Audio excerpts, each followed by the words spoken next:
ప్రభువైన యేసుక్రీస్తు వారు 2000 సంవత్సరాలకు పూర్వం ఈ భూలోకానికి మనుష్యునిగా ఆయన భూలోకానికి వచ్చారు. మానవ పోలికగా పుట్టి ఆయన దాసుని స్వరూపాన్ని ధరించి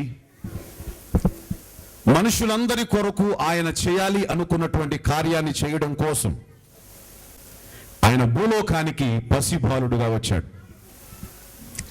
ఆయన రాజుల కుటుంబాల్లో పుట్టచ్చు, ధనికుల కుటుంబాల్లో పుట్టచ్చు, కానీ లోకం యొక్క గుర్తింపు కోసం లోకం కోరుకున్న విధంగా ఆయన పుట్టలేదు. కానీ దేవాది దేవుడు నిర్ణయించిన విధంగా, ప్రవక్తలు పలికిన విధంగా, దేవుడు ఎలా భూమి మీద జన్మించాలి అని నిర్ణయించుకున్నాడో ఆ విధంగానే ఆయన భూమి మీద జన్మించాడు. లోకం కోరుకున్నట్టు, మనుషులు కోరుకున్నట్టు ప్రవర్తించేవాడు క్రైస్తవుడు కాదు. దేవుడు కోరుకున్నట్లు ప్రవర్తించేవాడే నిజమైన క్రైస్తవుడు. లోకం కోరుకోవాలి, లోకం కోరుకున్న విధంగా యేసు భూమి మీద పుట్టాలంటే ఆయన మహారాజు ఇంట్లో పుట్టాలి. ప్రపంచంలో ఉన్నటువంటి ప్రఖ్యాతి కలిగినటువంటి వ్యక్తి యొక్క ఇంట్లో ఆయన పుట్టాలి. ఆయన ధనికుడుగా పుట్టాలి, కులం కలిగిన వాడుగా పుట్టాలి, హోదా కలిగిన వాడుగా పుట్టాలి. ఆయనకి అవన్నీ ఉన్నాయి. ఆయనకు లేదంటూ ఏది లేదు. కాబట్టి ఆయన అందులో పుట్టడానికి ఆయన ఇష్టపడలేదు. Praise the Lord. ఆయన ఒక బీదవాడుగా పుట్టాడు. చెప్పండి, ఎలా పుట్టాడు? కనీసం ఆయన జన్మించేటప్పుడు ఒక స్థలం కూడా లేదంట. సత్రములో ఆయనకి ఏమి లేదు. సర్వ సృష్టిని మనుషుల నివాసం కోసం సృజించిన దేవుడు భూమి మీద జన్మించేటప్పుడు ఆయనకేమి లేదు, స్థలం కూడా లేదు. మరి కనిన పిల్లవాడిని ఎక్కడ కన్నారో తెలియదు. రోడ్డు మీద కందో, లేకపోతే ఆ పశువుల పాకలో కందో, లేకపోతే ఎక్కడ కందో మేటర్ రాయబడలేదు. కానీ బైబిల్లో ఇచ్చిన క్లారిటీ ప్రకారం ఎక్కడ ఆయన ఉంచారు అంటే పశువుల పాకలో ఆయన్ని ఉంచారు. ఆయన వేసిన ఉయ్యాలేంటో తెలుసా? ఏంటది? పశువులు నీళ్లు తాగే తొట్టిలో గడ్డేసి, గడ్డి మీద బట్టలేసి, ఆ బట్టలలో ఆయన ఏం చేశారు? చుట్టారు. మీకు పుట్టిన పిల్లోని మీరు పడుకోబెడతారా? అట్లా చెప్పాలి ఒకసారి.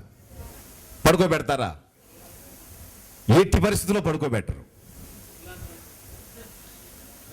కానీ యేసుక్రీస్తు ఎందుకు ఆ విధంగా జన్మించటానికి ఇష్టపడ్డాడు? ఒకటే విషయం, లోకం కోరుకున్న విధంగా దేవుడు ఎప్పుడు ప్రవర్తించడు. దేవుడు కోరుకున్న విధంగానే లోకం ప్రవర్తించాలి. హల్లెలూయ, దేవునికి స్తోత్రం. లోకంలో గుర్తింపు కోసం ఆయన రాలేదు. లోకములో ఉన్న మనుషులు ఆయనెవరో గుర్తించటం కోసం ఆయన వచ్చాడు. ఈరోజు కూర్చున్న మనం ఆయన జన్మలో ఒక విషయాన్ని గుర్తుంచుకోవాలి. అదేమిటంటే నిరాడంబరుడుగా పుట్టాడు. ఎలా పుట్టాడు? ఏ గుర్తింపు లేనివాడుగా పుట్టాడు. ఏ ఘనత గౌరవాలు లేనివాడుగా ఆయన పుట్టాడు. దేవునికి స్తోత్రం, దేవునికి స్తోత్రం. ఎందుకు? ఆయన చేసే ప్రతి పని కూడా మనుషులకు ప్రయోజనం కలగటం కోసమే చేశాడు, కానీ తన ప్రయోజనం కోసం ఆయన ఏమీ చేయలేదు.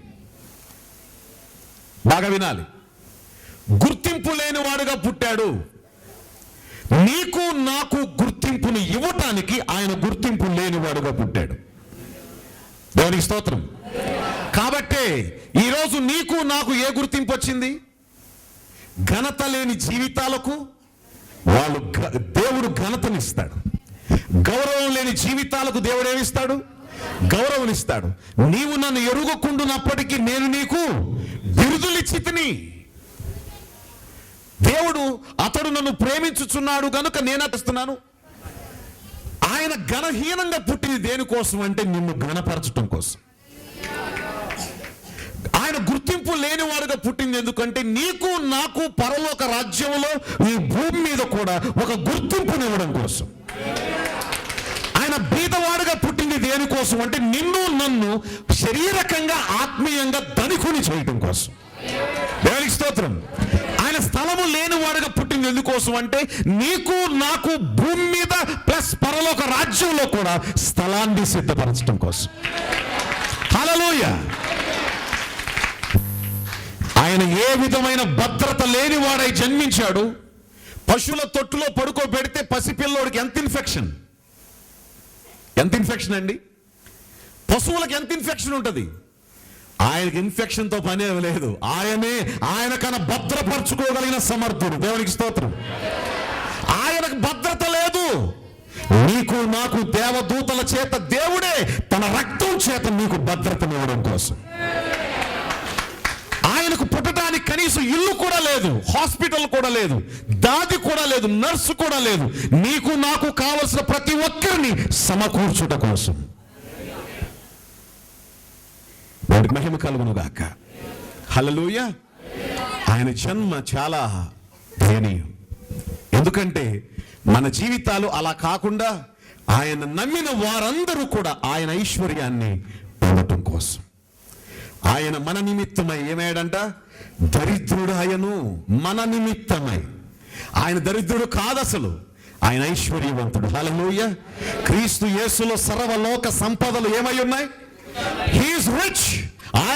ఆయన సహాయము చేయుటకు ఐశ్వర్యవంతుడు, సమర్థుడైన వాడు. ఆయన కొదువేమి కూడా ఈ భూమి మీద ఉన్నది, అంతరిక్షం సమస్తం కూడా ఆయనది కాంతేది భూమి మీద. మొదట ఆయనది, తర్వాత ఆయన ఇస్తేనే ఇంకెవరిదైనా సరే. అలాంటి వాడు మన దరిద్రాన్ని ఆయన తీసుకోవడాన్ని బట్టి మన కోసం ఆయన దరిద్రుడయ్యాడు. ఆయనను నమ్మిన ఏ ఒక్కడు దరిద్రుడుగా ఉండడు. క్లియర్గా చెప్తున్నాను, ఆయనను నమ్మిన ఏ ఒక్కడు దరిద్రుడుగా ఉండడు.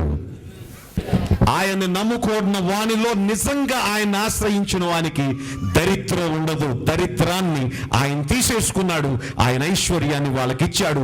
ఆయన నమ్మిన ప్రతి ఒక్కరు దరిద్రులుగా ఉండరు. They are rich.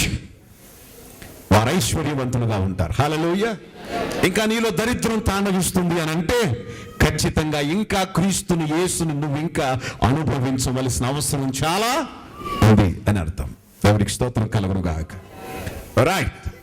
ఈరోజు ఒక కీలకమైన ప్రాముఖ్యమైన ఒక విషయాన్ని పరిశుద్ధాత్మ దేవుని సన్నిధిలో యేసుక్రీస్తు వారు జన్మించే 733 సంవత్సరాలకు ముందు ప్రవచించబడినటువంటి ఒక ప్రవచనాన్ని ఈరోజు నేను మీకు తెలియచేస్తున్నాను. Praise the Lord. ఎప్పుడు? ఇప్పటికి దాదాపుగా 2733 సంవత్సరాల క్రితం, అంటే యేసుక్రీస్తుకు ముందు 733 సంవత్సరాలకు ముందు ప్రవచించబడిన ప్రవచనాన్ని నేను ఇప్పుడు మీకు తెలియచేస్తున్నాను. దాన్ని 9వ అధ్యాయం యెషయా గ్రంథంలో మీరు చూస్తున్నారు. చూడండి ఒకసారి, చూద్దాం. ఆయనను వేదన పొందిన దేశము మీద మబ్బు నిలవలేదు. పూర్వకాలమున ఆయన జెబూలూను దేశమును, నఫ్తాలి దేశమును, అంత్యకాలమున ఆయన సముద్ర ప్రాంతమును అనగా యోర్దాను అద్దరిని, అన్యజనులు గలిలయ ప్రదేశమును ఏమి గలదానిగా మహిమ గలదానిగా చేయుచున్నాడు. చీకటిలో నడుచు జనులు గొప్ప వెలుగును చూచుచున్నారు. మరణఛాయ గల దేశ నివాసుల మీద వెలుగు ప్రకాశించను. దేవునికి స్తోత్రం. యేసుక్రీస్తు పుట్టటానికి 733 సంవత్సరాలకు పూర్వం ప్రవక్త అయిన యెషయా ద్వారా దేవుడు 733 సంవత్సరాలకు పూర్వం యేసుక్రీస్తు భూమి మీద జన్మించేటప్పుడు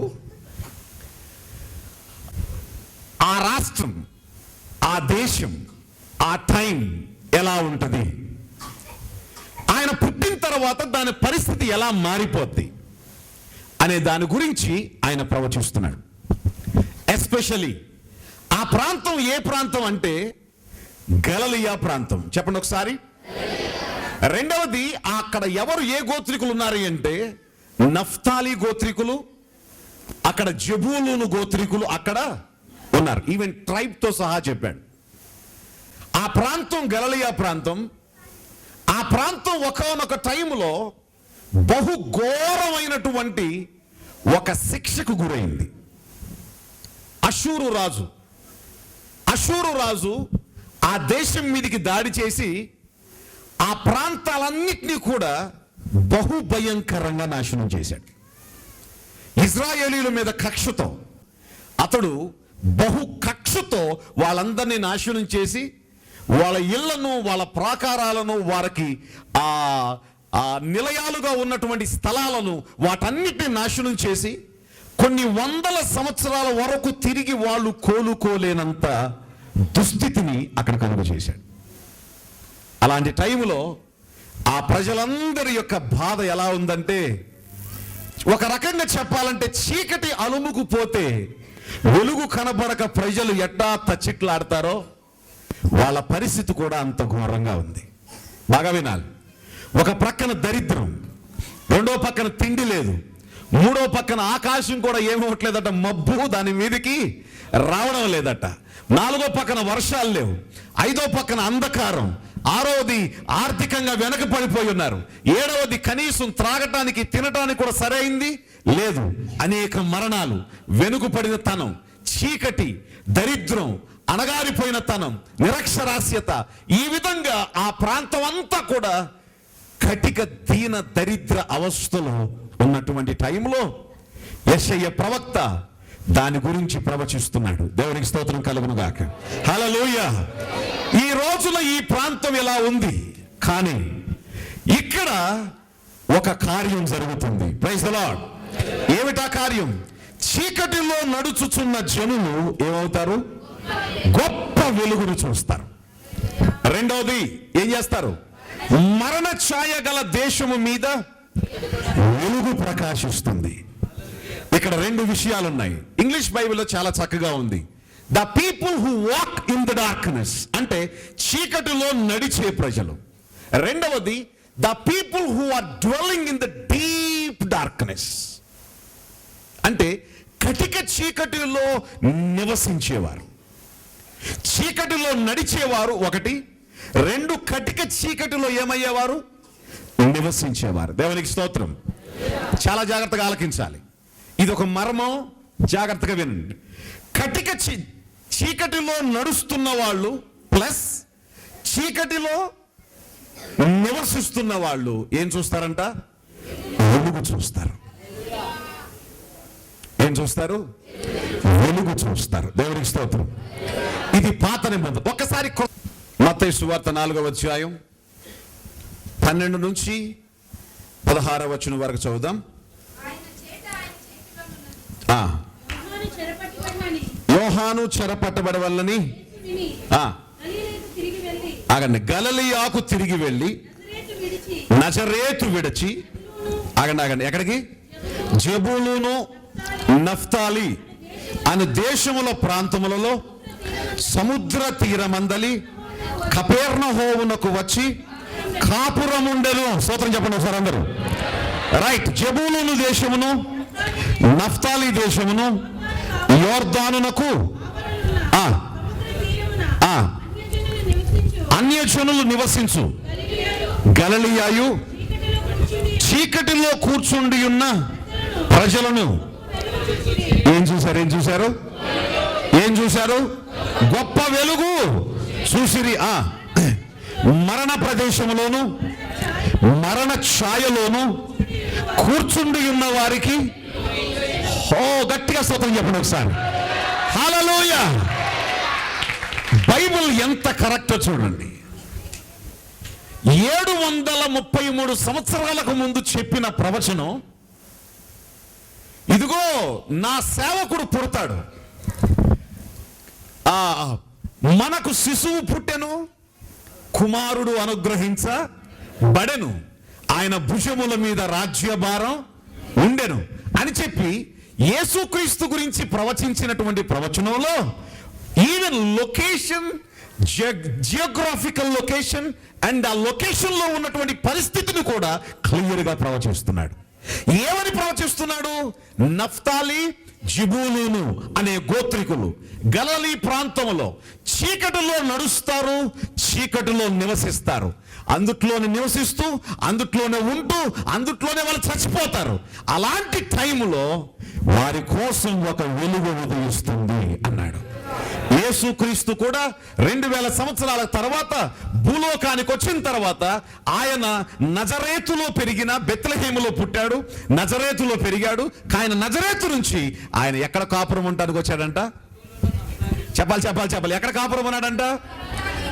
ఏ ప్రాంతం అయితే ఆయన వస్తాడు, వెలుగు ఉదయిస్తుంది అని యెషయా 733 సంవత్సరాలకు ముందు ప్రవచించాడో అదే స్థలానికి ఆయన కాపురం ఉండడానికి వచ్చాడు. అక్కడికి వచ్చి అక్కడ ఆయన ఏం చేశాడంట? నివాసం ఉన్నాడు.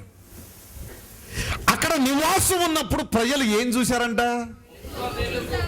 గొప్ప వెలుగు చూశారంట. వెలుగు చూస్తారని బైబిల్లో రాయబడి ఉందా లేదా? చెప్పింది నెరవేరిందా లేదా?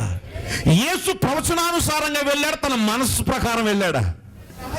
దైవ చిత్తానుసారంగా చేశాడా? తన కోరిక ప్రకారం చేశాడా?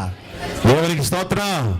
క్రైస్తవుడు అంటే తన ఇచ్చ కొరకు చేసేవాడు కాదు. క్రైస్తవుడు అంటే లేఖనం ప్రకారం, దైవ చిత్త ప్రకారం చేసేవాడు. వెలుగు ఉదయించిందా? చూడండి ఒకసారి బైబిల్ ఏమంటే ఎంత చక్కగా ఉందో. నేను దీని ప్రాక్టికల్ ఇష్యూని నేను మీకు ఎక్స్ప్లెయిన్ చేస్తాను.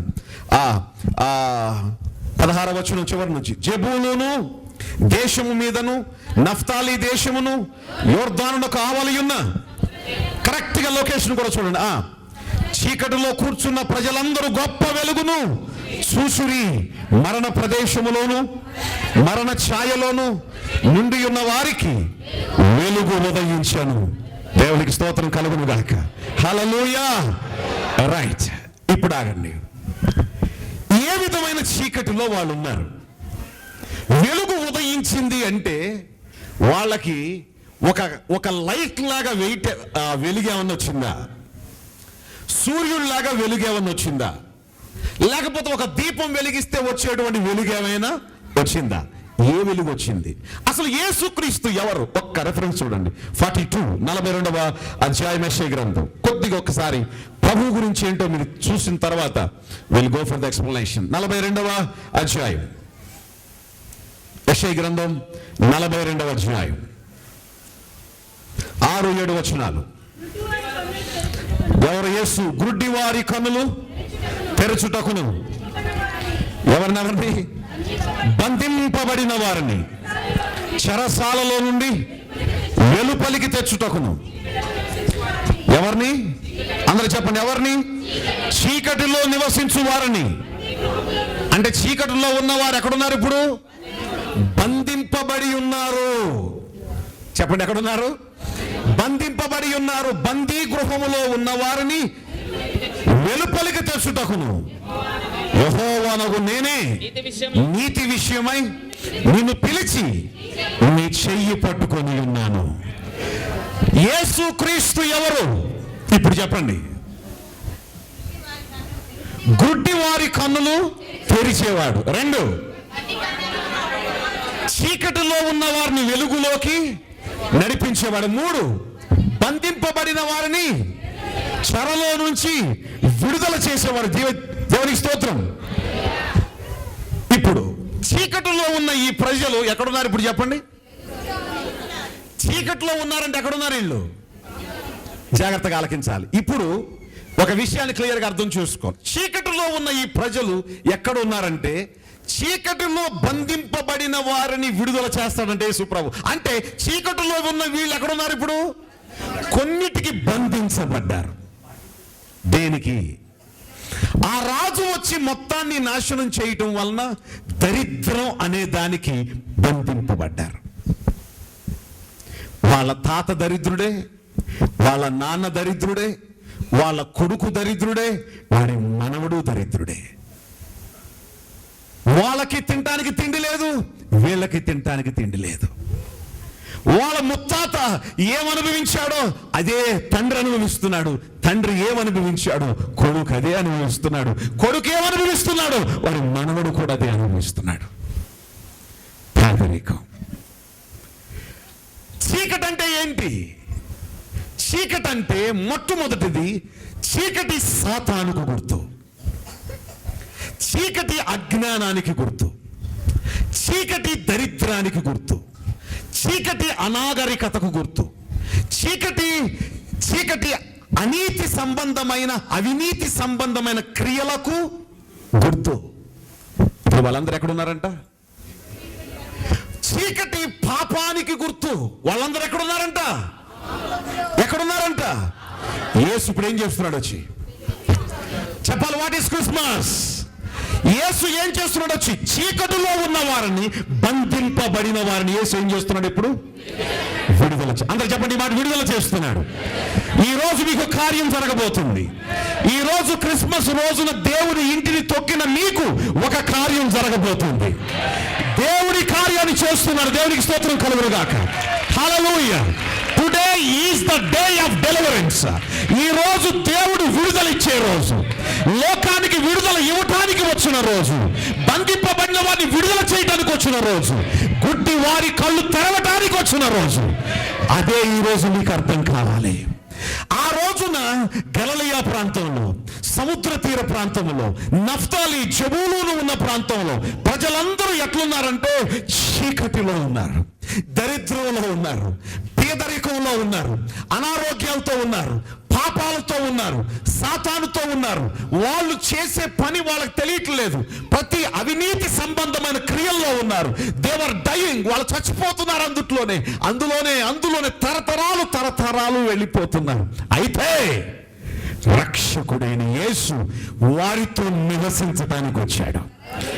చిచి ఈ దరిద్రులతోనా, చిచి ఈ పేదలతోనా, చిచి ఈ పాపులతోనా, చిచి ఈ చీకటి మనుషులతోనా అని చెప్పి ఆయన వాళ్ళకి దూరంగా లేడు. కానీ అక్కడ బైబిల్ చెప్తుంది ఆయన నజరేతు నుండి ఎక్కడికి వచ్చాడంట? కాపురం ఉండడానికి వచ్చాడు వాళ్ళతో. దేవుని గట్టిగా స్తోత్రం చెప్పాలి. కాపురం ఉండడానికి వచ్చాడు. ఈ రోజు క్రిస్మస్ అంటే ఏంటి? Praise God. ఈ సత్యం మీకు అర్థమైపోతే చాలు. ఈ రోజు నేను ప్రకటించే యేసు క్రీస్తు నెత్తి మీద ఇట్లా ఒకసారి అని వెళ్ళిపోయాడు. కానీ